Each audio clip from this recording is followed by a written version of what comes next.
সেখানে কোন কাজগুলো আগে করতে হবে সেগুলো প্রধানমন্ত্রী বলবেন। দেখুন, আমাদের পুরো যে রাজনৈতিক অঙ্গীকার, রাজনৈতিক অঙ্গীকার হচ্ছে বাংলাদেশের একটা গণতান্ত্রিক রূপান্তর ঘটানো।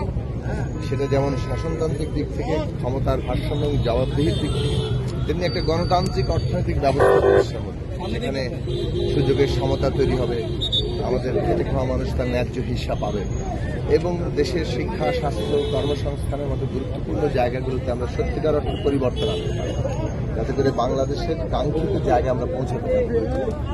মূল বিষয়টা হচ্ছে সেই মুক্তিযুদ্ধ থেকে শুরু করে এখন পর্যন্ত বাংলাদেশের গণতান্ত্রিক রূপান্তর ঘটানোর জন্য আমাদের অনেক আত্মত্যাগ করতে হয়েছে।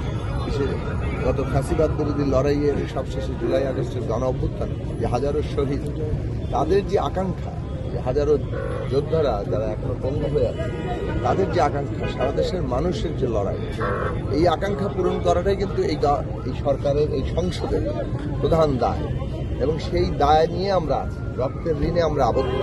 কাজেই সেই দিক থেকে মানুষের কথা বিবেচনা করা, শহীদের আত্মত্যাগের কথা বিবেচনা রেখে সমস্ত কাজকে করতে হবে। আমরা আমাদের সাধ্যমতো সমস্ত সক্ষমতাকে কাজে লাগানোর চেষ্টা করব। অসংখ্য ধন্যবাদ। আমরা একজন